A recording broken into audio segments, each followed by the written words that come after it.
Assalamu alaikum dostlar. Yaxşımısınlar? Benim ismim Sümeyye. Bugün sizlerge Namsız Taş'ın hikayesini okup birimen. Namsız Taş'ın hikayesi. Taş da öyle dedi ki, pişkadan taşlar Namsız Taş'a qarab. Sen özünün bir ismi boluşunu arzu kılıdıkensen. Ondaqda çoxum bir kıyın sınaqdan ötüşüm gerek, depdi. Namsız Taş özünün ismini boluşuna bekli arzu kıldığı bolğaçqa derhal yola çıkıptı. Namsız Taş aldı korkunçlu taş çişlerine duç yaptı. Bu taş çişlerinin arasından ötüş bekle kıyın iken. Çünkü taş çişler davamlı içilip yepilip durur iken. Onu görgen Namsız Taş bir okının şekline giripti. Taş çişlerinin arasına ittikle ötüp gidipti. Emdilikten Namsız Taş aldı da taş eşik peyda baptı. Bu eşikten itiş intayı kıyın iken. Namsız Taş uyan oylap, buyan oylap ahire bir açıkça aylanıptı.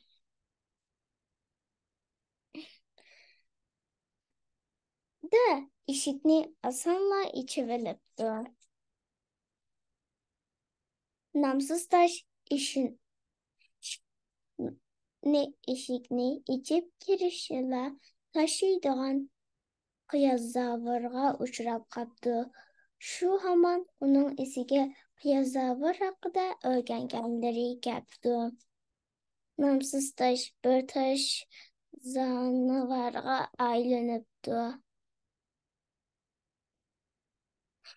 Kıyazavır tayzavırının temli fakat yaktırmaydı kendi.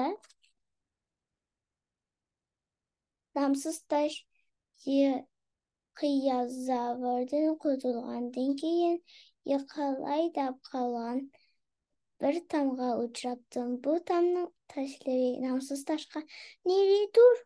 dep barqıraptı.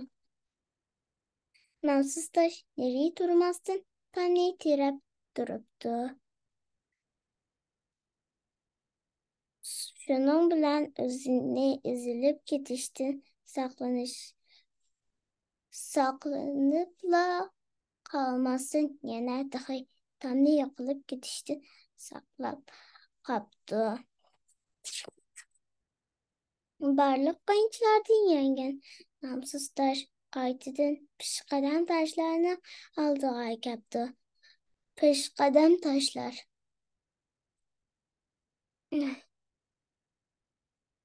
Sana aferin, emdi senin ismin aferin bolsun depti. Ve onuğa çıraylık bir isim koyuptu. Sizce peshqadam taşlar Namsız Taşqa qandaq çıraylık isim qo'ygandu? Xo'sh.